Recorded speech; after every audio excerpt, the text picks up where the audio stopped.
자, 오늘 저희가 나의 뜻과 하나님의 뜻이란 제목으로 하나님 말씀을 함께 나누겠습니다. 여러분, 모든 것이 내 뜻대로만 되면 얼마나 좋을까요? 그렇지 않으세요? 네. 아주 예전에 중세 시절에 모든 우주의 중심이 지구다 했던 적이 있었죠. 모든 우주가, 저 하늘의 별들이, 해와 달과 별들이 지구를 중심으로 돌아가고 있다, 지구가 중심이다 했던 적이 있습니다. 그랬다가 아니다, 태양이다 라고 바뀌었잖아요. 그 사실을 알고 나서 많은 사람들이 불편해했습니다. 야, 우리 지구가 삶의 중심인 줄 알았는데 아니었단 말이야? 지구도 그냥 도는 거였단 말이야? 이것 때문에 마음이 불편했습니다. 근데 비슷한 내용이 우리들에게도 적용이 됩니다. 우리들에게도. 그게 뭐예요? 내가 내 삶의 모든 삶의 중심이면 좋겠습니다. 내 주변의 모든 사람들이, 모든 일들이 내 마음대로 돌아가면 너무 좋겠어요. 그렇지 않으세요? 안 그러신 모양이네요. 전 가끔 그랬으면 좋겠다고 생각을 합니다. 그래서 굳이 말을 하지 않아도 이 사람이 내 마음을 알아서 딱 그렇게 하면 얼마나 좋을까. 여러분, 그런 상상을 한번 해보시죠. 잠깐 너무 선하셔서 우리 하나님의 중심이야 뭐 이런 생각 물론 하시지만 잠깐 생각을 해보세요. 사람들이 다 나를 중심으로 돌아가는 거예요. 그래서 내 배우자도, 내 남편도, 내 아내도 내가 굳이 말하지 않아도 딱 내가 생각하는 대로, 나의 뜻대로 말을 하고 행동을 해줍니다. 할렐루야. 네, 우리 사랑하는 아들, 딸들이 내가 굳이 얘기하지 않아도 내가 생각하는 대로 딱 그대로 다 합니다. 내 뜻대로. 아침에 한 5시쯤 딱 일어나서 딱 침상 정리하고 세수 딱 하고, 그 다음 아버지, 어머니 안녕히 주무셨어요 인사하고 아침상도 좀 딱 차려드리고, 제가 집안 청소도 하고 화장실 청소도 하고 차도 세차 좀 딱 해놓고 뭐 심부름할 거 없어요 하고 여쭤보고 그래 이거 필요한데 그럼 딱 나가서 알아서 사오고, 그럼 얼마나 좋아요. 그죠? 네, 좋으시죠? 전 그러면 너무 좋겠는데. 네, 뭐 그런 걸로 하게 되면요, 집안에서부터 자기 마음대로 되는 게 별로 없지 않으세요? 네, 아이들도, 하여간 우리 아들, 딸들도, 손자, 손자들도 아무리 예뻐해도 내 마음대로 애들이 안 해줍니다. 모르고 안 하는 거 좋습니다. 근데 때로는 알면서도 안 해주는 경우가 참 많죠. 말을 해도 안 해주고, 말을 해도 안 바꾸고. 우린 그 내용을 전문 용어로 잔소리라고 하죠. 네, 내 마음대로 안 해주니까 잔소리를 하게 되는 겁니다. 네, 근데 그럼에도 불구하고 그렇게 바뀌지 않습니다. 다 내 뜻대로만 되면 좋겠는데 그렇게 되질 않아요. 그렇게 되질 않아요. 그게 참 어렵습니다. 그래서 우리가 기도하는 바는 뭐예요? 내 뜻대로 되는 게 참 좋겠지만 그건 힘드니까 주님 뜻대로 되게 하여 주옵소서 라고 제가 기도를 하죠. 네. 자, 그런데 이런 내용들을 저희 신앙생활에 한번 접목을 시켜보게 되면 우리 예수님도 답답하실 때가 참 많이 있으실 것 같아요. 예수님께서는 우리 창조하실 때부터 계셨고요, 요한복음에 보면 세상을 창조하기 전부터 예수님께서 우리 가운데 계셨고, 그리고 우리 창조하실 때도 계셨고, 우리 위해서 십자가에서 죽으셨고, 또 부활하셨고, 부활하신 다음에 하나님의 모든 산 사람과 죽은 사람의 주인으로 임명하신 분이 예수님이십니다. 그리고 우리가 고백합니다. 예수님이 저희 삶의 주인이십니다. 그리고 저는 그분의 종입니다. 저희 새벽 예배 때 계속 디모데전서, 디모데후서, 지금 디도서 말씀으로 전하고 있는데, 이때 사도 바울이 종이란 단어를 사용을 합니다. 헬라어로 둘로스라는 단어이고, 이 단어가 굉장히 유명합니다. 전 세계적으로 선교하는 배도 이름이 둘로스호이고 여러 가지 사용되는 아주 귀한 단어입니다. 그런데 종이란 단어인데, 이 종이란 단어는 노예라는 게 아니에요. 누구의 밑에 노예로 들어가 있거나 내가 돈을 받고 일하거나 뭐 그런 종이나 그런 하인을 말하는 것이 아닙니다. 완벽한 자유인이에요. 그런데 본인이 선택을 해서 예수님의 종이 되었다, 예수님의 종으로 내가 살고 있다 하는 내용을 말할 때 이 종 둘로스라는 단어를 신약에서 사도 바울이 사용하고 있습니다. 우리 예수님께서 우리 위해 돌아가셨기 때문에, 또 부활하셨기 때문에, 주인 되셨기 때문에 한 번도 저희한테 너희는 나의 노예다 라고 말씀하신 적이 없어요. 너희는 내가 돈 주고 쓰는 일꾼이다 말씀하신 적이 없어요. 너희는 우리 집에 있는 하인이다 말씀하신 적이 없어요. 그런 모든 상황에도 불구하고 너는 내 아들이다, 너는 내 딸이다 라고 말씀하시고, 내가 너희 주인이다 라고 말씀하실 때 이 주인은 노예나 하인의 주인이 아니고 둘로스의 주인인 것입니다. 완벽하게 독립되고 자유롭고 선택할 수 있는 그런 권한을 준 그런 사람이 주인이다 라고 말씀을 하고 계십니다. 그래서 우리 하나님께서 마치 로봇처럼 1번 단추를 리모컨에서 딱 누르면 그 말을 듣고, 그 명령을 듣고, 1번은 앉아라 딱 누르면 앉고, 2번은 딱 누르면 일어서라 일어서고, 3번은 딱 누르면 걸어라 그럼 걷고, 뭐 이런 로봇을 만드신 게 아니라 우리한테 자유의지를 주셔서, 둘로스이기 때문에, 종이기 때문에 내가 이렇게 말은 하지만 네가 원하는 대로 선택해도 좋아, 이렇게 하나님께서 자유를 주시고 인도하는 존재가 바로 우리들 종 둘로스들입니다.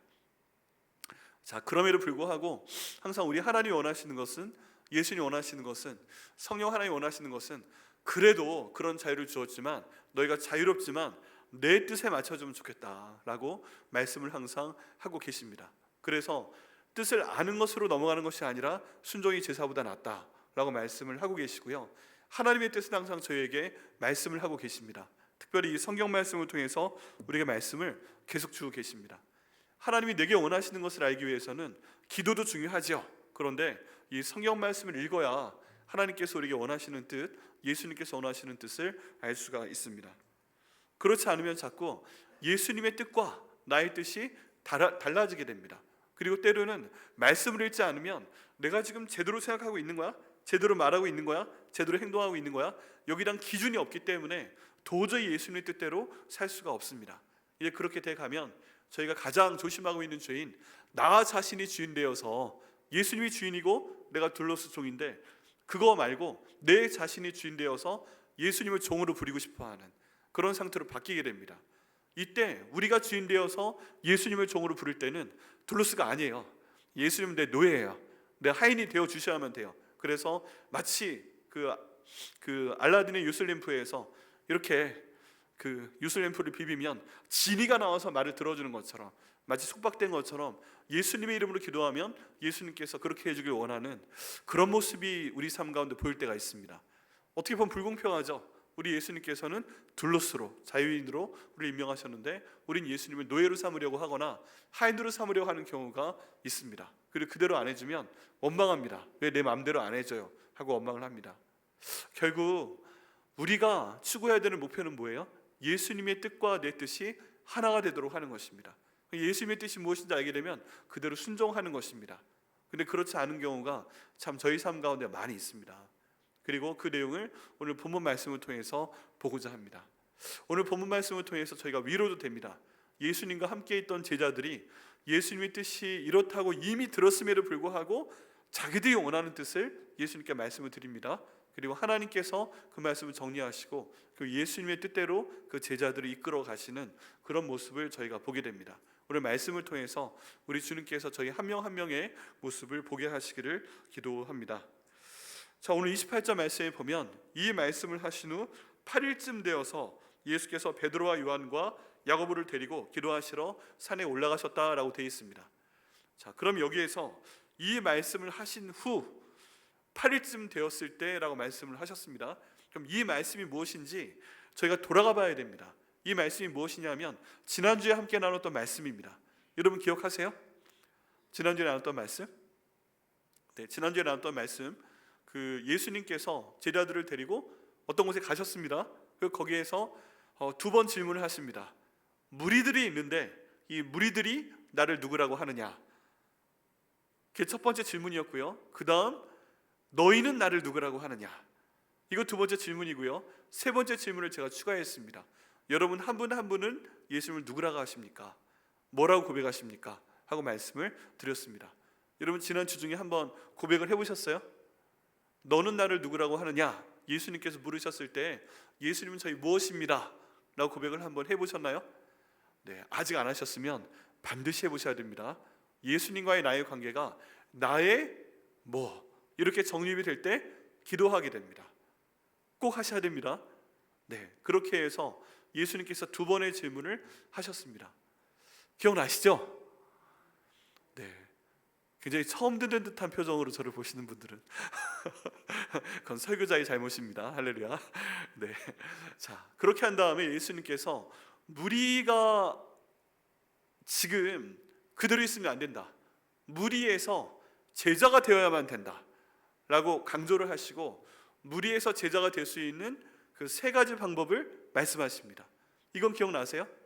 네, 그 말씀이 지난주에 23절에 있었습니다. 9장 23절에 아무든지 나를 따라오려거든 첫 번째 자기를 부인해라, 두 번째 날마다 자기 십자가를 져라, 세 번째 나를 따르라 하고서 23절 말씀에 하셨지요. 네, 그래서 이걸 순종하면 저희가 제자가 될 줄 믿습니다 라고 말씀을 드렸습니다. 그리고서 이 말씀 드리기 전에 예수님께서 주는 그리스도시요 살아계신 하나님의 아들이십니다 이렇게 베드로가 고백하니까, 이야, 이걸 알게 하신 분은 하나님이시다 라고 정말 그 칭찬하면서 베드로에게 말씀하시고 제자들에게 말씀하신 내용이 있습니다. 그게 뭐예요? 이제 내가 예루살렘에 올라가서 많은 고난을 당하고 죽임을 당하고 3일 만에 살아나야 하겠다라고 말씀을 하셨습니다. 이 중요한 고백의 자리에서 지금 그래, 내가 그리스도야, 내가 왕이 될 거야, 너희는 날 따르면 내가 너에게 상을 줄 거야 말씀하신 게 아니라, 내가 예루살렘에 올라가서 고난을 당하고 죽었다가 살아날 것이다, 이 말씀을 전하셨다는 것입니다. 근데 지금 이 상황에서 예수님의 강조점은 내가 예루살렘에 올라가서 죽게 될 것이다 하는 말씀을 더 강하게 원문에서 말씀하고 계십니다. 그리고 내가 비록 그렇게 해서 죽게 되어도 너희가 나와 같이 하게 되고 나를 부인하지 아니하면, 너희가 너희 십자가를 지고 나를 따라와서 내게 순종을 하게 되면, 너희가 살겠다고 나를 부인하는 것이 아니라 너희가 나와 함께 죽기 위해서 너희 모든 것을 다하면 내가 너희를 마지막 날에 인정하겠다. 내가 이대로 죽는 것이 아니라 나중에 영광 가운데서 내 아버지 하나님과 그리고 천사들과 함께 다시 돌아올 것이다. 그때 나로 너희를 부끄러워하지 않겠다 라고 말씀을 하십니다. 끝까지 말씀을 하신 거예요. 그 얘기를 듣고서 제자들의 반응은 무엇이었을까? 그 반응은 여기에 나타나 있지는 않습니다. 그런데 제자들이 아직 무슨 말인지 몰랐던 것 같아요. 왜 그래요? 지금 여기 있는 제자를 한 사람 한 사람이 다 예수님께서 갖고 계신 뜻을 자기 뜻과 맞추는 것에 어려움을 겪고 있는 상황이었습니다. 지금 자기들이 보는 예수님은 이 나라의 왕이 되셔야 할 뿐이고 자기를 출세시켜줘야 되는 그런 분이신 거예요. 그렇게 지금 오고 있습니다. 이런 말씀을 하신 후 8일이 지금 지나왔습니다. 그 8일 동안 예수님께서 계속 고민하시는 거예요. 드디어 제자들에게도 내가 죽어야 된다, 그리고 다시 살 거다 라고 말씀을 하고 계십니다. 근데 원문에 보면 고난을 당하고가 먼저고 그 다음 죽고 그 다음 살아난다 라고 말씀하시는 거 봐서 앞에 고난을 당하는 부분에 대해서 예수님도 마음에 힘이 드신 걸로 보입니다. 그래서 기도하러 산에 올라가십니다. 기도하러 산에 올라가시고 이때 특별히 베드로와 요한과 야고보를 데리고 기도하시러 산에 올라가셨다라고 되어 있습니다. 여러분, 저희가 이 구절에서 두 가지를 생각을 해보길 원합니다. 그게 뭐냐면 예수님께서 베드로와 야고보와 요한을 데리고 가셨다라고 말씀하고 있다는 것입니다. 여러분, 예수님의 제자가 12명이 있습니다. 그런데 12명의 제자들이 다 같은 그 일종의 수준이 아니었어요. 예수님이 모든 사람을 다 똑같이 신뢰하는 그런 게 아니었습니다. 이 12명의 제자들 가운데서 여기 있는 세 사람, 베드로, 야고보, 요한을 가장 아끼셨어요. 가장 그 동심원으로 하면 안쪽에 있는 3명이었습니다.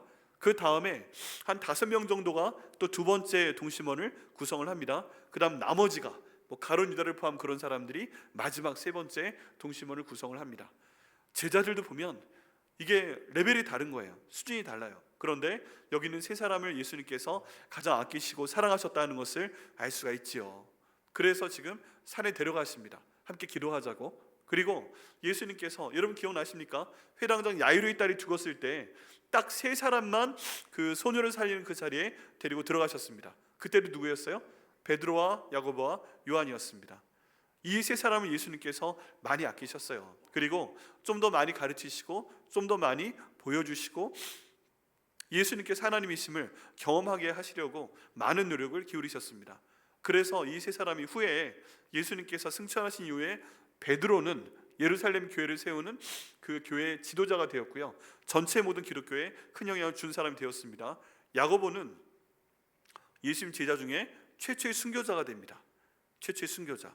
이를 통해서 예루살렘 교회가 확 줄어든 것이 아니라 오히려 확장되는 그런 도구로 쓰임을 받았습니다. 사도 요한은 계속 살려주셔서 반모섬에서 요한 1, 2, 3서, 요한계시록, 요한복음 이런 서신서들을 만들게 하시면서 주님의 나라의 복음에 크게 사용하시는 그런 사람이 되었습니다. 또 예수님 육신의 어머니 마리아를 여기는 요한에게 맡겨서 에베소에서 함께 모시도록 또 진행을 하셨습니다.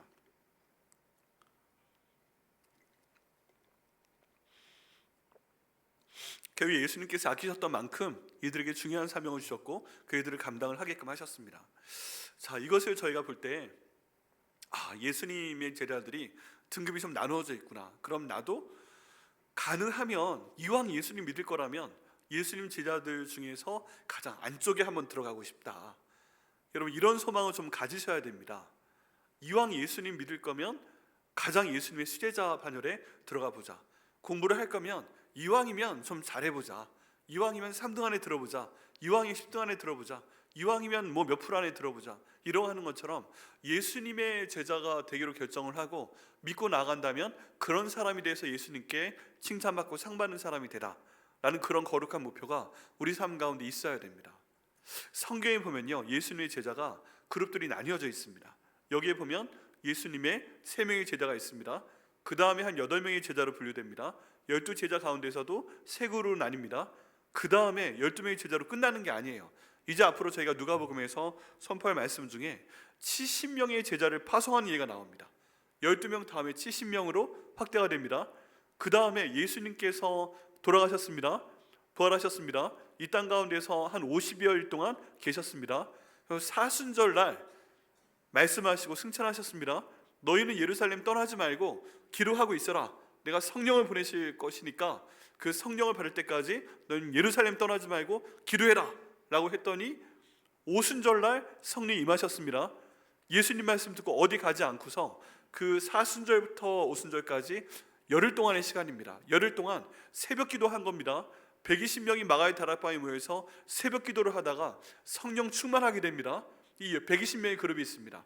그런 다음에 베드로가 성령 충만한 다음에 하나님 말씀을 선포하니까 갑자기 3,000명이 예수님 믿고 한꺼번에 그날 침례받는 놀라운 역사가 벌어집니다. 그 사람들은 다 제자라고 볼 수는 없지만 어쨌든 성도이든 무리이든 3,000명이 예수님 믿는 그런 사람으로 사도행전에 나오게 됩니다. 벌써 여러 부류가 있죠. 네, 그럼 한번 여쭤봅니다. 여러분 본인의 해당될 때 가볍게 한번 오른손을 잠깐 살짝 들었다가 이렇게 들지 마시고요. 네, 가볍게 들었다 놓으시기 바랍니다. 난 예수님의 제자 이 3명 가운데 들어갈 자신이 있습니다. 할렐루야. 네, 살짝 들었다가 내려놓으시고요. 자, 두 번째, 나는 예수님의 제자 8명 가운데 들어갑니다. 3명까지는 좀 내가 부족한데. 네. 자, 그 다음 나는 12명의 제자 안에는 들어갈 수 있습니다. 할렐루야. 가룟 유다도 들어가는데 나 11번째 제자는 할 수 있다. 살짝 들었다 놔보세요. 자, 그러면 그 다음 기회가 있습니다. 나는 70명 안에 들어갈 수 있다. 예수님께서 70명 파송하셨는데 난 70명 안에 들어갈 수 있다. 야, 나도 그때 예수님께 제자들이 받은 것처럼 귀신 내어쫓는 권세, 기름 발라가지고 병 치료하는 거 나도 해볼 수 있다. 나 70명 안에 들어갈 수 있다. 손 살짝 들었다 놓으시고요. 그 다음에 그것도 부족하면 내 성령 받으면 할 수 있다.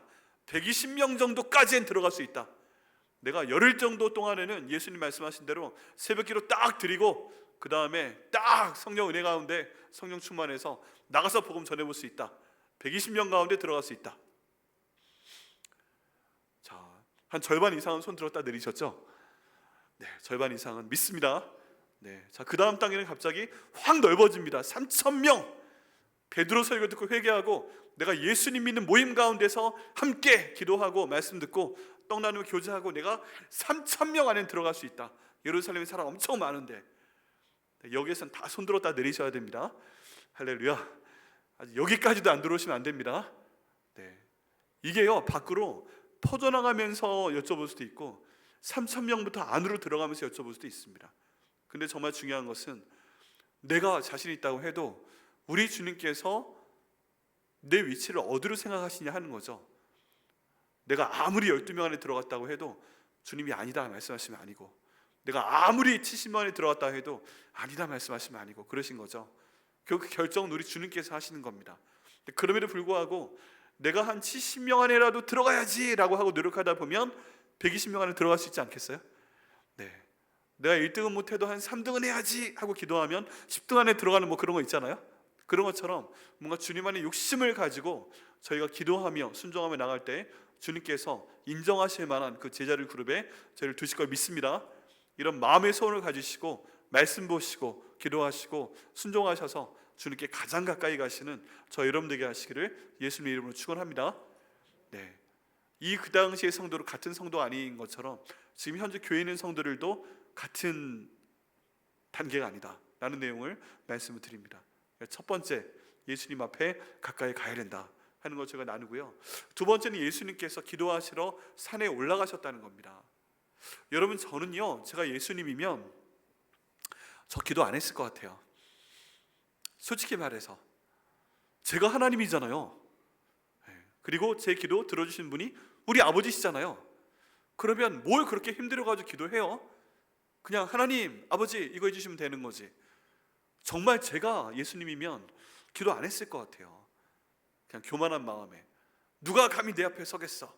나는 태초에 천지가 창조될 때부터 그 전부터 있었고 천지 창조에도 관여했고 모든 사람들을 위해서 내가 그 창조에 관여했고 내가 이제 모든 사람들이 죽을 거고 그래서 내가 이거 하다 보면 내가 왜 기도해? 그런 생각이 들었을 것 같아요. 그런데 성경에 보면 예수님만큼 기도 많이 하신 분이 없으세요. 예수님만큼 기도 많이 하신 분이. 지금 오늘 본문에는 8일 전에 제자들한테 드디어 말씀하셨습니다. 내가 예루살렘에 가서 장로들에게 고난을 당하고 내가 죽어야 돼. 그 다음 내가 살아날 거야 말씀하셨는데 지금 완벽한 하나님이자 완벽한 인간이신 예수님은 그 고난을 당하실 것을 이미 알고 계세요. 그걸 굉장히 두려워하고 계십니다. 떨고 계십니다. 얼마나 부담스러웠는지 겟세마네 동산에서는 이 고난 당하는 거 가능하면 좀 넘겨주시면 안 될까요? 이런 기도까지 하나님께 들으셨습니다. 그만큼 마음의 부담이 되시는 거죠. 그리고 그 얘기를 8일 전에 얘기했는데 제자들이 호응을 별로 안 한 것 같아요. 이게 무슨 소리 하시는 거야? 왜 예수님이 돌아가셔야 돼? 이런 말씀만 계속 듣고 계셨던 것 같아요. 그래서 마음이 너무 힘드시니까 기도하러 산에 올라가시는 겁니다. 예수님께서도 그 많은 사역 가운데서 기도하기 위해서 시간과 장소를 떼서 가장 믿을 만한 제자들과 기도하라고 하시는 이 모습을 볼 수가 있습니다.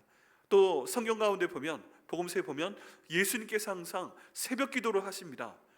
하루에 뭔가 시작하기 전에 하나님 아버지, 오늘 제가 해야 될 생각과 말과 행동을 말씀하여 주옵소서, 거기에 순종하게 하여 주옵소서.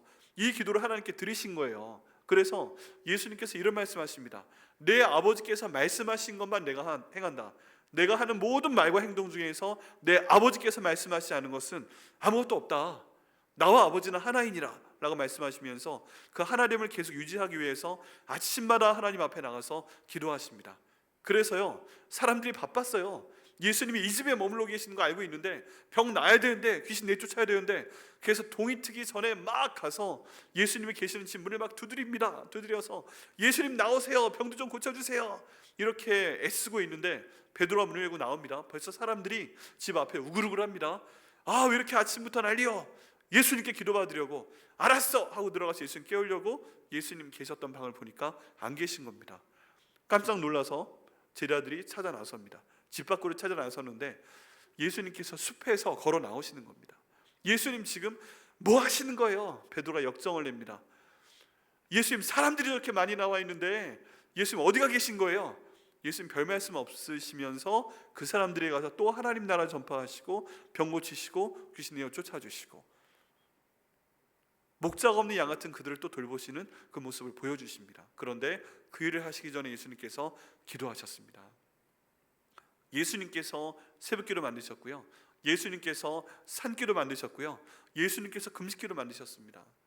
예수님도 하나님의 일을 하기 위해서 이렇게 기도하시며 인도하심을 받으며 하셨다는 것입니다.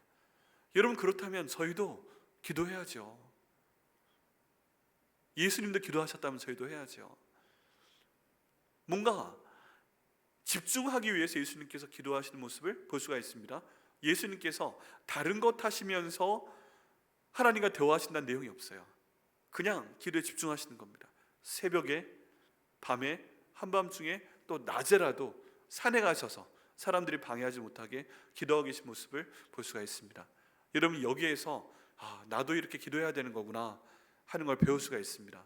여러분, 저희도 그러니까 이렇게 기도해야 됩니다. 뭔가 다른 것을 같이 하면서 기도하는 거 말고 정말 하나님께만 집중하고 예수님께만 집중하고 성령님께만 집중해서 기도하는 시간을 가지셔야 됩니다. 예수님이 새벽 기도하셨으니까 계속 강조하지만 일주일에 하루는 내가 매주 화요일은 교회 가서 새벽 예배 드리겠다, 수요일은 교회 가서 새벽 예배 드리겠다. 여러분, 일주일에 하루만 결심을 해보세요. 사람에게 보이려고 하는 것이 아니라 하나님 앞에 내가 기도하기 위해서 일주일에 하루는 하나님의 전에 나와서 기도하겠다. 그러면요, 그 일어나서 준비하는 시간부터 우리 하나님께서 기도로 받으실 걸 믿습니다. 차 타고 오시는 시간, 기도하시는 시간, 돌아가시는 시간, 이 모든 것도 다 기도 시간으로, 예배 시간으로 받으실 걸 믿습니다. 여러분, 한 주를 끝내는 금요일 저녁에 금요 성령 집회, 이거 마치 산기도 하는 것처럼, 철야기도 하는 것처럼, 예전엔 철야기도가 있었거든요. 밤새워서 새벽 4시까지 하는 기도가 있었고, 저도 아버지 어머니 손에 이끌려서 여의도 순복음교회 가게 되면 거기 금요철야는요 장난이 아니었어요. 정말 새벽 4시까지 사람들이 부르짖어 기도하는 걸 봤어요. 그때 저는 열심히 기도하지 않고 잤지요. 저희 아버지 어머니께서 열심히 기도하시고, 그래도 그 모습이 머릿속에 지금도 계속 남아있습니다. 소리가 남아있고요. 그때 그런 게 있었는데 요즘에는 많지 않죠. 근데 그 산기도 예수님 먼저 하신 겁니다. 그리고 하루 중에서 시간을 따로 떼어서 산에 가서 기도하시는 것들 예수님께서 하셨습니다. 금식 기도하시는 것 예수님께서 이 땅 가운데서 사역을 시작하시기 전에 40일 동안 금식 기도하시는 것을 저희가 보게 됩니다. 이 모든 예수님의 기도의 발자취를 따라갈 때 우리 하나님 우리에게 복을 주실 걸 믿습니다. 우리가 예수님보다 더 능력이 많지 않은데, 우리가 예수님보다 더 높은 위치에 있는 사람들이 아닌데, 그럼 저희도 당연히 기도해야 됩니다. 왜요? 예수님께서 기도하셨기 때문에 그렇습니다. 한번 여쭤봅니다. 이게 우리 삶 가운데 어떻게 적용될 수 있을까요? 목사님, 전 기도합니다. 운전하면서 기도합니다. 목사님, 전 기도합니다. 운동하면서 기도합니다. 슬로우 조깅하면서 기도합니다. 목사님, 저는 가끔 드라마 보면서도 기도합니다. 제가 드라마 보는 게 아니에요. 그냥 그거 하면서 이렇게 기도하는 거지. 자, 그런데요, 여러분 혹시 누군가와 대화하실 때 그냥 간단한 예로, 나와 지금 1대1로 대화하고 있습니다. 근데 갑자기 그분이 이렇게 핸드폰을 쓱 들더니 있는 거예요. 그리고 하더니 문자를 막 보냅니다. 난 얘기하고 있고. 그러더니 앞에서 뭔 소리가 들려요. 근데 뿅뿅뿅 하고 게임하는 소리가 들립니다. 그러더니 전화 왔네 하고 갑자기 전화를 받습니다. 잠깐만 하고서 지금 내가 이 사람에게 정말 진지하게 만나서 대화하고 있는데 갑자기 핸드폰을 열더니 카톡 체크하고 거기 답장하고 있죠. 여기에 뜨는 뉴스 보고 있죠. 여기에 뜨는 영상 보고 있죠. 갑자기 게임하고 있죠. 난 지금 열심히 얘기하고 있는데, 그럼 기분 좋으시겠어요? 안 좋으시겠어요? 안 좋으시겠죠.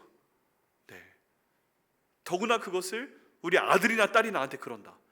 감히 아버지가, 어머니가 말씀하시는데 나이가 어리건 적건 간에 핸드폰 사달라고 비싼 거 딱 사줬더니 그거 좋은 일에 쓰는 게 아니라 감히 아빠 엄마 말씀하시는데 이거 가지고 게임하면서 엄마 아빠 얘기를 들어요. 건성으로 끄떡끄떡 하면서 너 필요한 거 말해봐. 그랬더니 필요 없어요.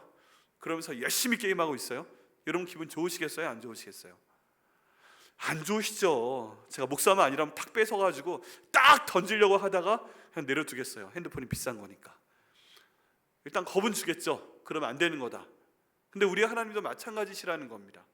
뭔가 얘기를 하러 나한테 왔으면 하나님이 말씀하실 때도 집중해서 듣고, 나한테 얘기할 때도 계속 집중해서 얘기를 해야죠. 그래야만 뭔가 진정성이 통하는 것이고 또 기도가 이루어지는 거 아니겠습니까? 대화가 되는 거 아니겠어요? 근데 우리는 별도로 기도하는 시간을 거의 두지 않은 상태에서 너무 많이 다른 것들을 하면서 함께 하나님과 대화한다고 하는 것을 볼 수가 있습니다. 우리가 핸드폰 하는 자녀가 나와 대하려고 하는 것처럼 할 때 굉장히 기분 나빠할 것처럼 우리 하나님께서도요, 우리가 뭔가 다른 것을 하면서 덤으로 기도하는 것을 할 때 굉장히 안 좋아하실 겁니다. 그래서 이 말씀 받으시고 정말 하나님께 기도할 수 있는 시간, 5분이든 10분이든 좋습니다. 매일의 시간 떼놓으시고 필요하면 기도원도 가시고요. 예전에 오살리 강남음식 기도원, 여기 근처 한시간 가면 있는 갈매산 기도원, 그런 데라도 한번 가보셔서 몇 시간이라도 기도하는 시간을 가져보시길 바랍니다. 더 추천하는 거는요, 교회로 오세요. 저희 6층에 얼마나 중부기도실 잘 돼 있습니까? 우리 교회 제일 좋은 에어컨 거기 있고요, 겨울에 거기 제일 따뜻하고요, 그리고 가장 빛도 잘 들어옵니다. 그런 곳에서 기도제목 보시면서 기도하시면 하나님과 얼마나 대화도 잘 되고 또 하나님께서 사랑해 주시겠습니까? 이런 별도로 기도한 시간과 장소를 정해서 꼭 기도하셔서 복을 받으시는 저 여러분 되시기를 예수님의 이름으로 축복합니다. 자, 그 다음 내용을 볼 때 이제 예수님께서 기도하실 때 용모가 변화됩니다. 여러분 기도하실 때 성령 하나님께서 그 기도를 주관하시기 때문에 예수님의 용모가 변하는 것처럼 우리 눈엔 보이지 않지만 우리의 용모도 변하게 하실 거라고 믿습니다, 저는. 근데 용모가 어떻게 변하고 있어요? 예수님의 용모가 변하실 때 용모가 변화되고 그곳이 휘어져 광채가 납니다. 광채가. 우리가 기도하는 모습으로 하나님께 시간을 정해서 장소를 따로 정해서 기도로 나갈 때 하나님 보시기에 우리의 모습이 이렇게 변할 줄 믿습니다. 내가 볼 땐 내 모습이 그대로죠. 근데 하나님 보시기엔 이렇게 변화가 될 줄 믿습니다. 그리고 거기에 예수님께서 지금 너무 힘들어서 오신 거예요. 내가 조금 있으면 예루살렘에 가서 고난을 당해야 되는 거구나, 죽어야 되는 거구나, 내가 그 십자가를 져야 되는 거구나, 예수님께서 이미 아시는 겁니다. 여러분, 저희가 시계가 가는 이 시간에 따라 시간을 볼 때는 예수님께서 아직 안 돌아가셨지요. 근데 하나님께서는 시간 밖에 계신 분입니다. 예수님께서는 시간 밖에 계신 분입니다. 그렇기 때문에 우리의 과거와 현재와 미래를 다 이미 알고 계신 분이라서 예수님께서는 아직 이 땅에서의 시간으로는 죽지 않으셨지만, 고통을 당하지 않으셨지만, 시간 밖에 나가서 보실 때는 어떤 고난을 당하실지 이미 알고 계신 것입니다. 그래서 너무 힘드신 거예요. 너무 힘드신 거예요. 그래서 지금 기도하시는 겁니다. 이때 모세와 엘리야가 함께 나타나서 그에 대한 얘기를 나눕니다. 모세와 엘리야가 나타나서 예수님께서 예루살렘에 올라가서 별세하실 것이다, 이런 아주 극존칭 언어를 쓰면서 예수님의 죽으심에 대해서 얘기하고 있어요. 근데 왜 이런 일이 생겼을까요? 예수님이 지금 혼자만 가지고서 기도하기에 이게 좀 벅찬 거예요. 그래서 하나님께서 여기 있는 모세와 엘리야를 보내서 함께 대화를 나누도록 하시는 겁니다. 여러분, 성경 가운데 보면 예수님께서 기도하실 때, 겟세마네 동산에서 기도하실 때 천사가 그 기도를 도왔더라 라고 하는 표현이 있고, 예수님께서 40일 금식 기도하시고 사탄의 시험을 3번 끝내셨을 때 천사들이 나와 수종 들었더라 라는 표현이 있습니다. 그 여러 가지 기도에 대한 표현을 보면 기도할 때 우리 하나님께서 혼자 기도하게 버려두지 아니하시고 꼭 천사를 보내시거나 아니면 하나님의 사람을 보내서 그 기도에 힘을 주시는 걸 볼 수가 있습니다. 근데 이 중요한 일 가운데 모세와 엘리야가 여기에서 예수님과 함께하면서 그 대화를 나누고 있습니다. 예수님, 앞으로 이제 예루살렘에 올라가셔야 되죠. 고난을 많이 당하셔야 되잖아요. 그 채찍에 거기에 뼈가루도 묻어있고 구리 조각도 묻어있고 그거 맞아서 신경도 다 뜯기셔야 되고 십자가에서 돌아가셔야 되고 그 모든 고난인데 저희가 기도하겠습니다, 뭐 이런 종류의 대화가 오갔을 걸로 생각을 합니다. 나중에 하나님이 천국 보내셨을 때 모세와 엘리야를 만나게 되면 물어보고 싶어요. 그때 이 변화산에서 무슨 말씀하신 거예요? 아마 그 말씀일 거라고 생각을 합니다. 자, 그런데 우리 예수님께서 기도하실 때도 이렇게 기도를 돕는 사람을 하나님께서 보내심을 저희가 보게 됩니다. 그러면 저희가 기도할 때도 하나님께서 우리의 기도를 돕는 분들을 보내주실 걸 믿습니다. 그리고 우리가 이 내용을 이 땅 가운데서도 적용을 해야 됩니다. 내가 도저히 너무 힘들기 때문에 나 혼자 기도하기에 버거운 일이 있을 때가 있어요. 우리가 다 항상 웃고 다니고 교회에선 안녕하세요 싱글 웃으며 얘기하지만 내 마음까지 웃는 건 아니잖아요. 그냥 교회에서 굳이 붙잡고 내가 힘들어 얘기할 사람이 없기도 하고 그냥 그 짧은 시간에 안녕하세요 하는 걸로 족하지 무슨 말을 더 하겠어요. 또 목장에서도 그냥 일주일에 하는 보는 사람들인데 무슨 말을 더 하겠어요, 이런 말을 생각을 하면서 기도정을 못 나누게 되면 혼자 그냥 끙끙끙 앓는 겁니다.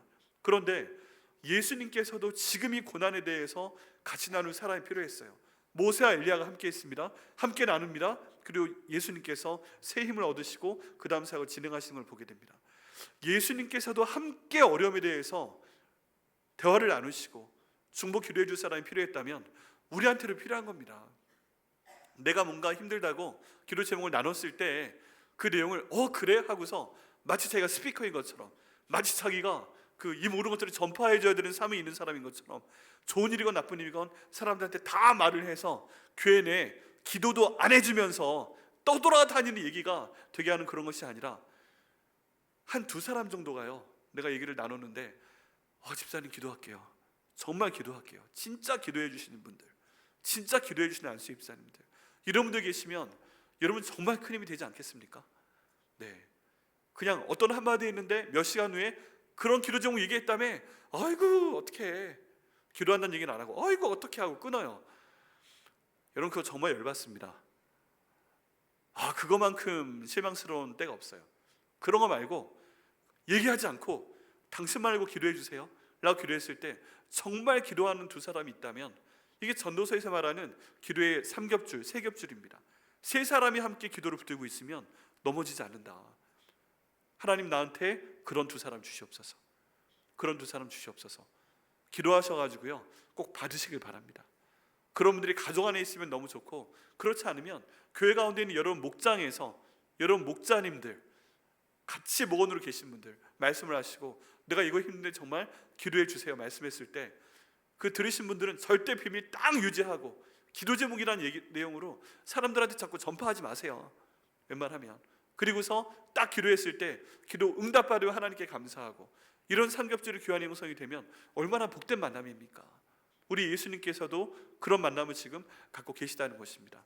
이 말씀을 적용하셔서 하나님 제게 2명이 함께 기도할 수 있는 사람을 허락하여 주시옵소서. 기도하시고 힘들 때마다 나누시고 같이 기도하시고 응답을 받으시는 저 여러분 되게 하시기를 예수님의 이름으로 축복합니다.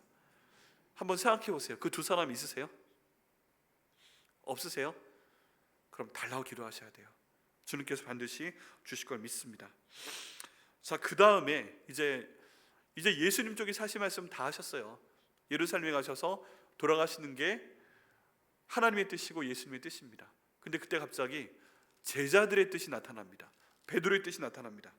32절 말씀에 보니까 베드로와 및 함께 있는 자들이 깊이 졸다가, 여기 보면요 깊이 잤다고 하지 않았습니다. 여기에서 깊이 잤다와 깊이 졸다의 차이가 뭐예요? 깊이 자는 거는 그냥 대자로 뻗어 자는 겁니다. 바닥에 딱 베개 하나 베고 대자로 뻗어 자는 것이고, 여기는 조는 것은 대자로 뻗진 않았어요. 근데 이렇게 앉아는 있는데 조는 거죠. 여러분 졸 때 나타나는 두 가지 현상이 있습니다. 첫 번째는 고개가 맞습니다 하는 증상이 있고요. 두 번째는 하나님 하고 이렇게 말씀 듣다가 고개가 젖혀지는 현상 경험한 적 있으세요? 전 두 가지 다 해봤습니다. 할렐루야. 목사도 합니다. 그래서 설교 말씀을 들을 때 갑자기 잠이 오면서 맞습니다 하게 되는 경우가 있습니다. 이게 조는 겁니다. 그리고 있는 힘을 다해서 딱 한번 졸았다 깜짝 놀라서 주변에 본 사람이 있어 없어 하다가 내가 앞으로 맞습니다 하면 안 돼 해서 이렇게 막 버티다가 졸리는데 버티는 거예요. 그러다가 딱 하나님 아버지 보고 이렇게 내려오고, 그럼 또 너무 놀라서 주변을 돌아보게 됩니다. 본 사람 없지 이러면서 보게 됩니다. 이게 조는 겁니다. 근데 깊이 졸면서 지금 이랬다는 거예요. 제자들이 깊이 졸다가 갑자기 정신이 딱 들었다는 것입니다. 여러분 미리 말씀드리지만 이렇게 설교 말씀 듣다가 맞습니다 아버지 하나님 이렇게 보게 하는 것은 다 여러분의 잘못이 아니라 설교자의 잘못입니다. 할렐루야. 네, 설교자의 잘못이니까 안심하시길 바랍니다. 근데 이 상태에서 딱 제자들이 깼어요. 그리고 그 광경을 보게 됩니다. 이미 예수님께서 하시는 말씀 8일 전에 들었어요. 그리고 지금 모세와 엘리야가 함께 있는 거 보게 됩니다. 형체를 보게 됩니다. 정신이 번쩍 듭니다. 그리고서 여기는 베드로가 뭐라고 해요? 예수님, 그러시군요. 알겠는데요, 여기가 너무 좋네요. 예수님도 멋진 옷 입으시고 예수님 멋져요. 옷도 확 변하고 빛도 나고 그게 내가 원하는 예수님 모습이지. 제가 예수님 수제자 아닙니까? 모세도 계시고 엘리야도 계시고, 밥을 안 먹어도 정말 배가 찹니다. 감사합니다. 예수님 우리 계속 여기 있으면 안 될까요? 제가 여기에 텐트 세개 딱 칠게요. 예수님 말씀하시다가 피곤하시면 가운데 거 예수님 거, 오른쪽 거 모세님 거, 여기 엘리야님 거, 저희들은 여기 있다가 말씀만 하세요. 얼마나 좋아요. 여기 너무 좋네. 내려가기 싫어요 예수님. 이러면 지금 여기 있겠다고 얘기하고 있는 겁니다.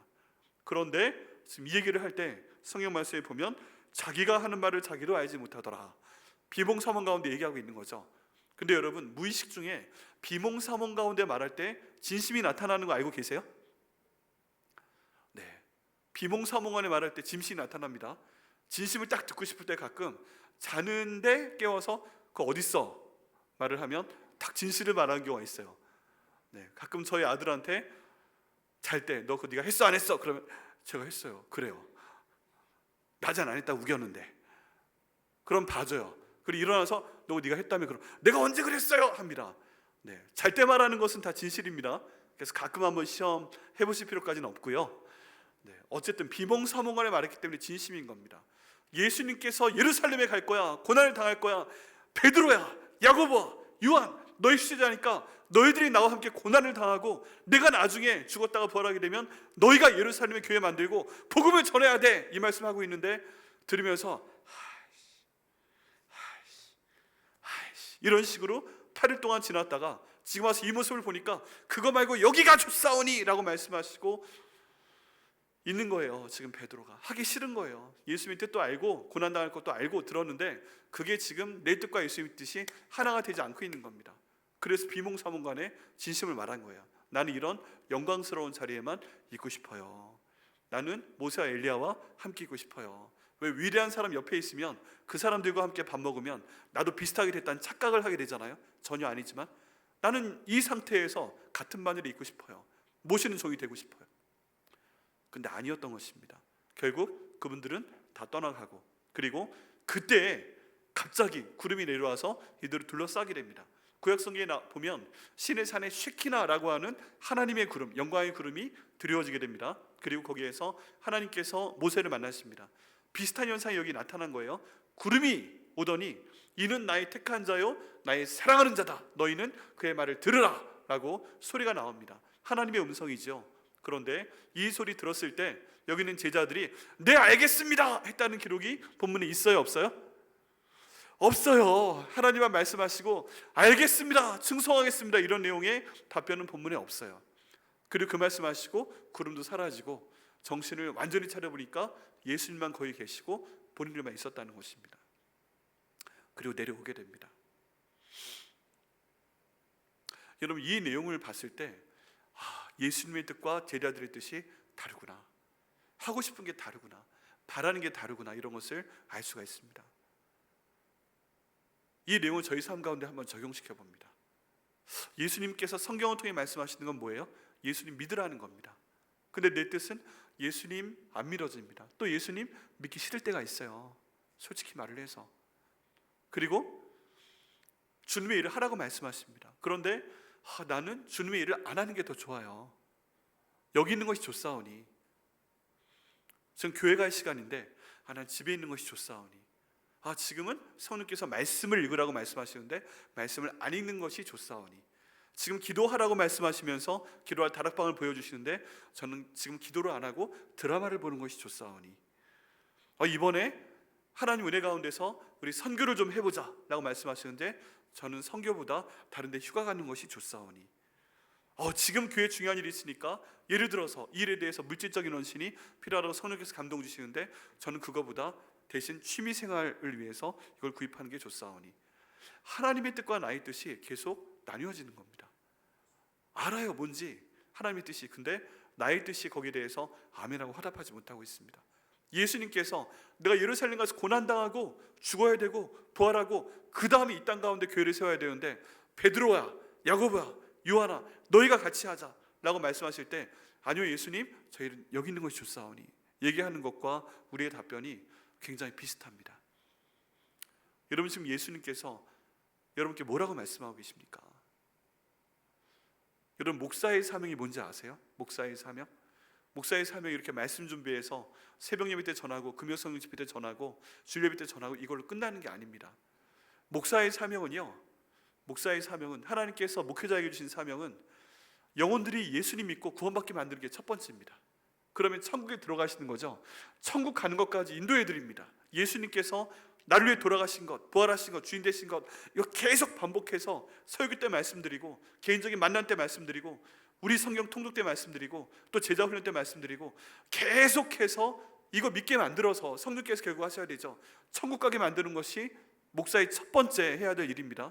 두 번째는 뭐냐면 천국 들어간 걸로 끝나는 게 아니라 천국 가서 상 받고 면류관 받고 하나님께 칭찬받는 양으로 만드는 것이 목사의 두 번째 사명입니다. 이제 그걸로 끝나는 게 아니에요. 이제 하나님의 일을 원하세요. 그럼 집사님, 권사님, 안수 집사님, 이것 좀 하세요. 그러면 하나님께서 그 일에 대해서 상 주세요. 그럼 정말 주세요. 그러면 나중에 천국 갔을 때 생명의 면류관을 주십니다. 의의 면류관을 주십니다. 그 면류관 받고 거기서 빛나게 해드리는 거, 그게 바로 목사의 역할입니다. 나중에 우리 하나님께서요, 그거 따지실 거예요. 여러분들께는 너희가 예수 믿었어? 구원받았어? 너희가 어떤 일을 했어? 라고 말씀하시지만, 만약에 여러분들이 구원은 받으셨는데 구원 못 받으신 분들은 또 못 받으신 거고, 나중에 천국에 들어갔는데 천국 들어가신 거고, 저기 저 여기 있던 성도들입니다, 할렐루야. 그때 예배통에서 구원받아 여기 오신 거죠, 감사합니다, 할렐루야. 근데 우리 성도들 가운데 예수님께 상 받은 사람이 아무도 없어요.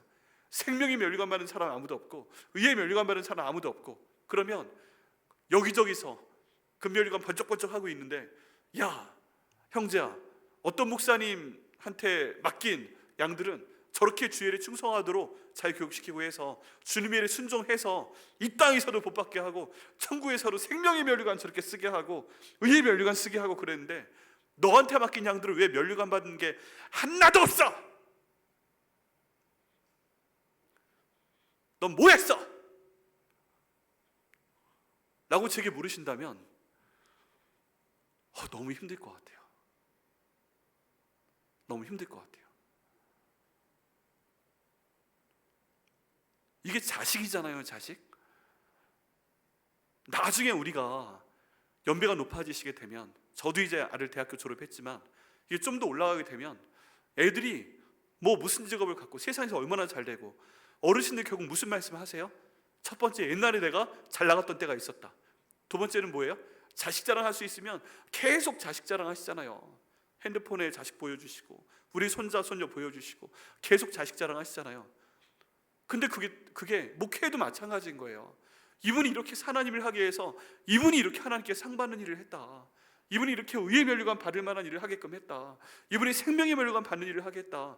처음에는 나는 여기 있는 것이 좋사오니 하고 아무것도 안 하고 그냥 예배만 드리고 새벽기도 안 나오시고 금요 성령 집회 안 나오시고 성령 통독 안 하시고 제자반 안 하시고 전도폭발 안 하시고 교회 다니면서 한 명도 밖에 나가서 노방전도 안 해보고 단기 선교 한 번도 안 해보고 선교사님 한 번도 지원 안 해보고 이렇게 그냥 하는 거, 제가 저대로 계시는 게 좋다고 그냥 말씀하시니까 내버려 둘게요 하고 내버려 뒀는데, 나중에 예수님 앞에 불려가서 야, 너 왜 그랬어? 소위 말해서 네 새끼 중에서 상 받은 새끼가 아무도 없어. 네가 그러고도 목사야? 라고 말씀을 하시면 할 말이 없어요. 여러분, 제가 너무 거칠게 말씀드리지만 성경에 나와 있는 게 그겁니다. 구원 받으면 그 다음에 성장하고 성숙해야 됩니다. 그러기 위해서는 주님의 일을 하셔야 됩니다. 예배 드리는 걸 끝나시면 안 됩니다. 그걸 위해서 계속 기회를 드립니다. 여러분, 아직 성경 통독 안 하신 분 꼭 성경 통독 오늘 마지막으로 사인하세요. 저희 교회에서 앞으로 성경 통독, 100일 성경 통독 안 하신 분들은 62세 5세 안 되셨는데 100일 통독 안 하신 분들은 중요한 일 못 맡겨드립니다. 목자님이나 우리 권사님이나 안수 집사님이나 아예 대상에도 안 될 겁니다. 왜요? 하나님 말씀을 읽으시고 말씀으로 같이 가는 분들이 같이 가셔야지. 그게 통과가 안 되는데 그 다음에 올라갈 수가 없잖아요. 교회가 분열되는 원인이 뭐예요? 말씀 안 받기 때문에. 왜 그래요? 기도 안 했기 때문에. 왜 안 해요? 같이 섬겨본 적이 없기 때문에, 같은 면류관을 받은 적이 없기 때문에 교회가 분열되는 겁니다. 그랬을 때 저희는 지금 이 본문의 말씀처럼 예수님이 뜻과 나의 뜻이 함께 갈 수 있도록 해야만 됩니다. 그리고 그게 다른 분들이 많이 보이면 전 강조할 수밖에 없어요. 저주라고 하는 게 아니에요. 여러분, 저 보시다가 못 보실 수도 있어요. 저 그냥 보기 싫으면 교회 옮기셔도 돼요. 그런데 그게 문제가 아니고, 하나님 말씀이 그분 가운데 계셔서 정말 하나님 말씀대로 살게끔 만들어드리고 면류관 받게끔 해드리고 상 받게 만들어드리는 거, 그게 하나님이 저에게 주신 사명이라면 전 욕먹어도 그렇게 할 겁니다. 그러니까 계속 하는 거예요. 계속 듣기 싫은 잔소리하고 부담스럽게 하고 그렇게 할 겁니다. 마지막 한 분께서 성령통도 할 때까지 제자반 하시고 또 전도콜 하시고 전도해보시고 모든 성도가 단기 선교 다녀오고 모든 성도가 주님께 면류관 받는 그날까지 전 그거 할 겁니다. 사람한테 욕먹고 하나님께 칭찬받는 게 낫죠. 그게 오늘 본문에 나와 있는 말씀입니다. 여러분, 그리고 결국 이 자리에 있었던 베드로와 야고보와 요한은 그 뜻 가운데 주님이 듣고 합치된 사람이 되어서 결국 한 명 빼고 다 순교하고 주님의 뜻을 이룬 사람들이 되었습니다. 계속 할 겁니다. 저는 주께서 저에게 맡기시는 대로 욕먹어도 할 겁니다. 떠나셔도 할 겁니다. 남아 계신 분들한테 계속 할 겁니다. 그래서 나중에 천국 갔을 때 여러분 머리에 생명의 면류관, 위의 면류관 더 둘 것이 없어서 그냥 하나님이 면류관을 팔에도 끼워주고 여기에도 끼워주고 아예 그냥 그 면류관을 몸통에 그냥 박아주시고, 그런 저희 성도를 보면서 자, 네가 교육한 네 목자들이 저렇게 면류관 많이 받아서 달아줄 데가 없네, 정말 훌륭하네, 전 이런 칭찬받는 목사 되기를 원합니다. 여기에서 욕먹더라도요. 여러분, 하나님께서 그 뜻을 이루셔서 예수님의 뜻과 우리의 뜻이 하나 되게 하시는 그 역사가 우리 가운데 나타나게 하시기를 예수님의 이름으로 축원합니다. 이러기 위해서는 저희가 십자가를 질 각오를 해야 됩니다. 우리가 지난주에 드렸던 그 결단 찬양인데요, 우리가 십자가를 진다는 마음으로 주님을 하게 되면 어쩜 100년 이 땅에서 고생하지만 그 가운데 하나님의 은혜가 있습니다. 1000년 동안 살 우리의 천국 가운데서 금면류관, 생명의 면류관, 의의 면류관 내게 쓰여주시는 가운데 있고, 그를 통해서 지옥 갈 영혼들 구원해 주시고 그 사람들 예수님의 제자 만드는데 나를 사용해 주신다면 그보다 큰 상이 어디 있겠습니까? 여러분, 그 십자가 제가 지겠습니다 라는 마음으로 여러분의 마음과 주님의 마음을 일치시키시는 저 여러분 되시기를 예수님의 이름으로 축원합니다.